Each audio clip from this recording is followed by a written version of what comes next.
अवधूत चिंतन श्री गुरुदेव दत्त श्री स्वामी समर्थ. स्वामी भक्तांनी कुठल्याही नकारात्मक घटनेत अडकू नये म्हणून स्वामी महाराज सतत प्रेरणा देतात आणि ते प्रेरणा देण्याचं एक छोटंसं माध्यम म्हणजे हे स्वामी संदेश असतात.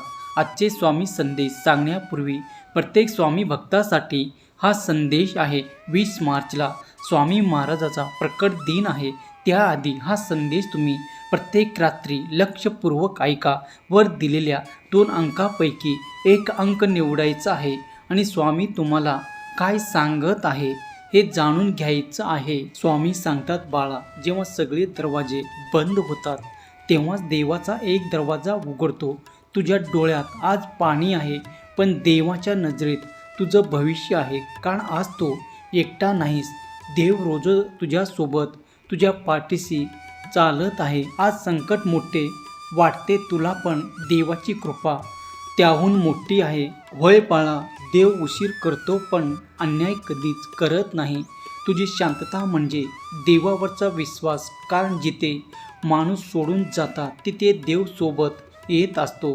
तुझी परीक्षा घेतोय कारण तो तुला पुढे नेणार आहे. अरे थांब, देव काहीतरी सांगत आहे तुला. हे शब्द तुझ्यासाठीच आहे. पुढे स्क्रोल करून नकोस. देवाचे ऐक. आज तुझं उत्तर इथेच तुला मिळणार आहे. देव तुझी परीक्षा घेत आहे. तुला शिक्षा देत नाही. तुला जे हवं आहे ते तुला आत्ता मिळणार आहे. होय बाळा, तू एक ध्येय ठरव की जे तुला सकाळी झोपेतून उठायला भाग पाडेल. लोकांनी तुझी स्वप्न तू सांगत बसू नकोस. ते पूर्ण करून दाखव. कारण लोक ऐकण्यापेक्षा पाहणं जास्त पसंत करतात. होय माझ्या लेकरा, कोणाच्या पायावर पडून तू मान सन्मान मिळवू नकोस. त्यापेक्षा स्वतःच्या पायावर उभे राहून काहीतरी बनण्याचा निर्धार कर. बाळा, सारा माणसाला आतून पोकळ करते आणि अपेक्षा माणसाला कमजोर बनवते. म्हणून स्वतःच्या बळावर जगायला सुरुवात कर. कारण तुझ्यापेक्षा चांगला साथीदार आणि हमदर्द दुसरा कोणीच नसणार आहे. नशीब आणि आपली माणसं याच्यावर फारसा तू विश्वास ठेवू नकोस. कारण हे दोन्ही कधीही बदलू शकतात. हे माझ्या लेकरा, मला माहीत आहे ज्याची तू वाट पाहत आहेस. आता तेच आनंदाची गोड बातमी तुला आज मिळणार आहे. पण तू कोणावरही विश्वास ठेवू नकोस. कारण विश्वासात तू इतका आंधळा होऊन जातोस की तुला जवळच्या माणसाचं रूप दिसेनासं होतं आणि तिथेच तू फसतो. तिथेच तू चूक करतोस. तिथे तुझ्यासाठी कोणी लढणार नाही आणि लढावही तुलाच लागणार आहे आणि सावरावही तुलाच लागणार आहे. म्हणून स्वतःच्या हक्कासाठी लढायला शिक. कारण जो शांत आणि गप बसतो त्याची कोणीच दखल घेत नाही. होय बाळा, एकटं राहणं आणि एकटं रडणं माणसाला आतून मजबूत बनवतो. त्यामुळे तुला असं वाटतं की तुझ्या पाठीशी कोणीच नाही. भिवू नकोस बाळा, मी तुझ्या पाठीशी आहे. हा विश्वास तुला असेल तर स्वामी आई माझ्या पाठीशी असे तू टाईप कर. व्हिडिओला लाईक करून चॅनलला सबस्क्राईब कर. माझ्या लेकरा, काही दोतोंडी लोक अशी असतात की आपुलकीचा दिखावा करतात आणि वेळ आली की त्याचं खरं रूप समोर येतं. ज्याला तू सगळ्यात जास्त महत्त्व देतोय त्याच्याच नजरेत तुझं काहीच महत्त्व नसतं. होय बाळा, कधीही कोणावर डोळे बंद करून विश्वास ठेवू नकोस. कारण तुला कसं वाटतं तशी ही दुनिया राहिलेली नाही. ही दुनिया फक्त स्वार्थी झालेली आहे. बाळा, स्वतःचा स्वार्थ संपला की झालं. होय माझ्या लेकरा, नशिबाच्या भरोशावर पण बसून राहू नकोस. नशीबवान याचे हात कधी रिकामे राहू शकतात पण मेहनत करण्याचे कधीच नाही. म्हणून माझ्या लेकरा, स्वतःवर विश्वास ठेवायला शिक. कारण स्वतःची साथ सर्वात खरी आणि प्रामाणिक असते. जेव्हा सगळे सोडून जातात तेव्हाच तुझी खरी ताकद जागी होते. बाळा, म्हणून अपयशाने खचून जाऊ नकोस. कारण तेच तुला यशासाठी तयार करत आहे. माझ्या लेकरा, तुझा शांत राहणं म्हणजे हा डरपोकपणा, कमकुवतपणा नाही. पण गरज असेल तेव्हा तू आवाज नक्कीच उठवायला पाहिजे. स्वतःची किंमत स्वतः ठरवली पाहिजे. लोक ठरवतील तेव्हा खूप उशीर झालेला असतो.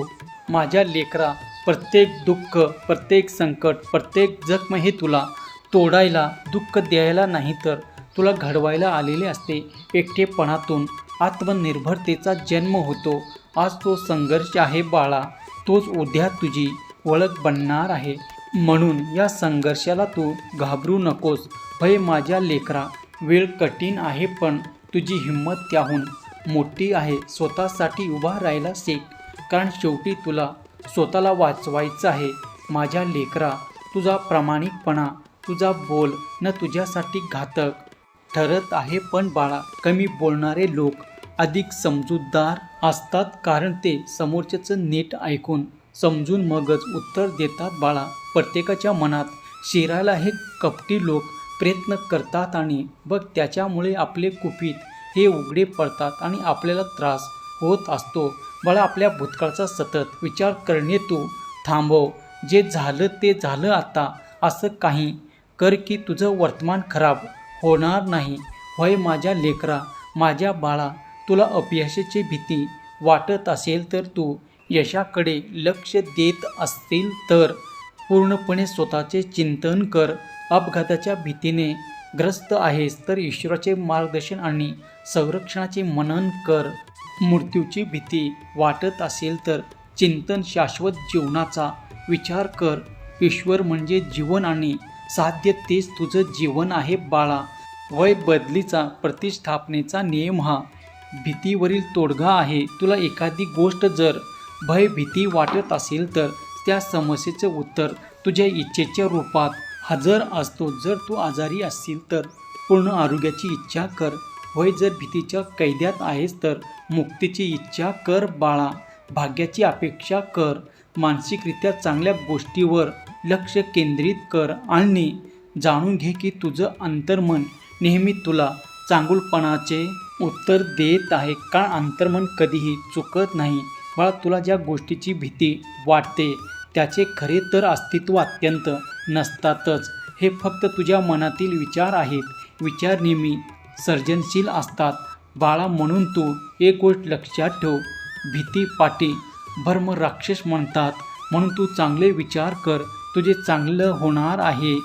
तू सकारात्मक राहा, पॉझिटिव्ह राहा आणि भिवू नकोस. मी तुझ्या पाठीशी आहे हे वाक्य तू कायम स्मरणात ठेव, कारण तुझी स्वामी आणि आता तुला एकटं कधीच सोडणार नाही.